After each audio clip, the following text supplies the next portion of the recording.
ప్రియమైన వాళ్ళరా, ప్రభువైన యేసుక్రీస్తు నామములో ఈ యొక్క ఉదయకాల సమయాన మీ అందరికీ నాకు హృదయపూర్వక వందనాలు తెలుపుకుంటున్నాను. ఈ రోజంతా కూడా మీరు చేయే అన్ని విషయాల్లో దేవుని హస్తము మీకు తోడై ఉండి మీకు జయాన్ని కలుగజేయను కాక. దేవుని మహాకృపను బట్టి ఈ సంవత్సరంలో మనము 10 మాసాలు మనము కృపతో గడచి రావడానికి దేవుడు సహాయం చేశాడు. ఇంతవరకు ఆదుకున్నటువంటి మన దేవుడు ఇక మీద కూడా మనం నడిపించును గాక. ప్రియమైన దేవుని బిడ్డలారా, ప్రతి నెల ప్రారంభించినప్పుడు మనకు ఒక ఆశ ఉంటుంది.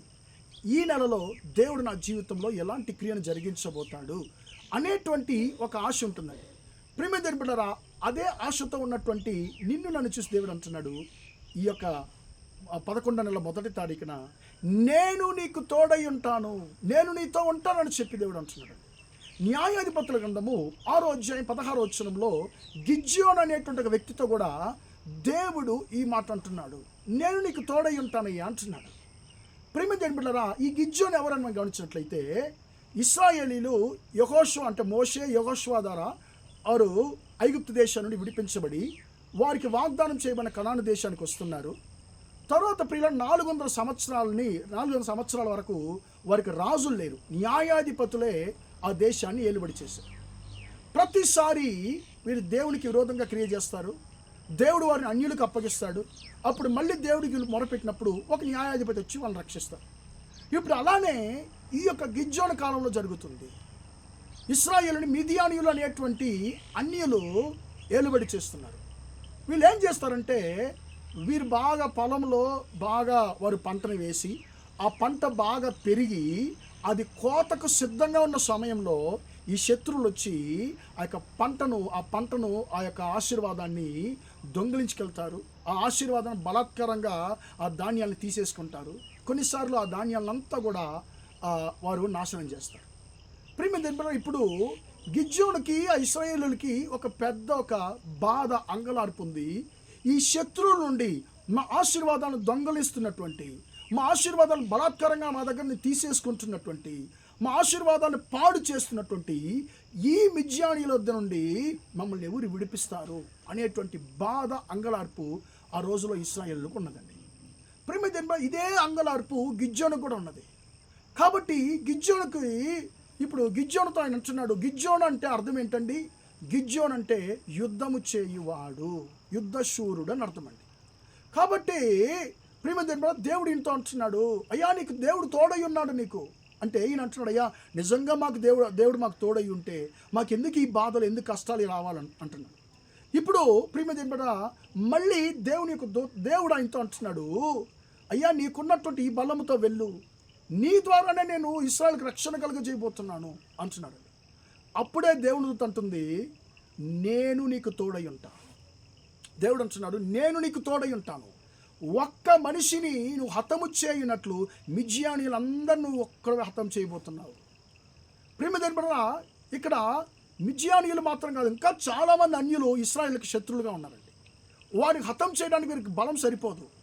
ఇప్పుడు దేవుడు అంటున్నాడు, నేను నీకు తోడై ఉంటున్నాను కాబట్టి ఒక్క మనిషిని హతము చేసే ప్రకారము నీకు ఈ విరోధంగా ఉన్నటువంటి ఆ శత్రువులందరూ హతం చేస్తావయ్యా అని చెప్పన్నాడు. ప్రియమైన దేవుని బిడ్డలారా, మీ ఆశీర్వాదాలను కూడా చాలా శత్రువులు, మిద్యానీయులు లాంటి శత్రువులు బలాత్కారంగా తీసేసుకుంటున్నారా, దొంగిలించుకుంటున్నారా, లేకుంటే మీ ఆశీర్వాదాలు పాడు చేస్తున్నారా? చాలామంది అంటారు, బ్రదర్ నేను చాలా ప్రయాసపడ్డానండి, చాలా ప్రయాసపడి ఇంకంతే బిజినెస్ నాకు సక్సెస్ అయిపోయింది, నా వ్యాపారం సక్సెస్ అయిపోయింది, నా పని ఇంకా సక్సెస్ అయింది, ఇంత ప్రయాసానికి ఇంకా వచ్చే వారం నాకు మంచి ప్రతిఫలం దొరుకుతుంది, అంతే నాకు సక్సెస్ అవ్వబోతుందని చెప్పి నేను అనుకుంటాను, ఎదురు చూస్తుంటాను.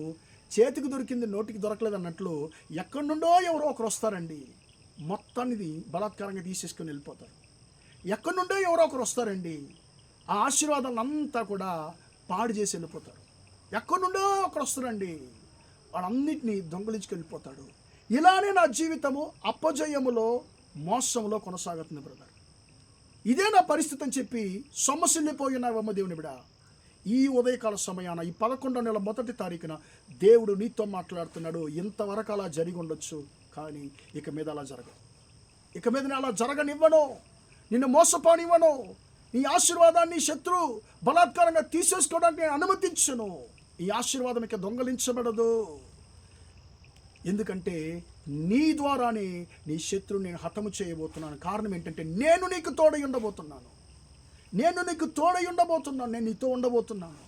కాబట్టి నీ శత్రువు నీవే జయించబోతున్నావు. ప్రియమైన దేవుని బిడ్డలారా, ఇంతవరకు మీ జీవితంలో శత్రువు తన యొక్క ప్రభావాన్ని చూపించినా కూడా ఈ యొక్క 1వ తారీఖున దేవుడు అంటున్నాడు, ఇక మీద నీ శత్రువుని నీ ముందు నేను కూల్చివేయబోతున్నాను.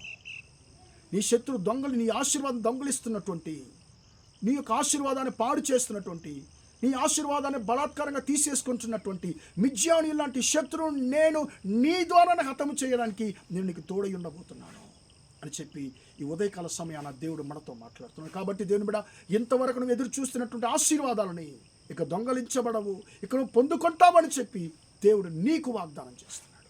ప్రార్థన చేద్దామా? ప్రేమగల మా తండ్రి, దయగల దేవా, ఇంతవరకు ఈ మాటలు విన్న తండ్రి, నీ బిడ్డలు మీరు దీవించండి, ఆశీర్వదించండి అయ్యా. నేను నీకు తోడై ఉంటాను అని తండ్రి గిద్యోనుతో వాగ్దానం చేసిన దేవుడు.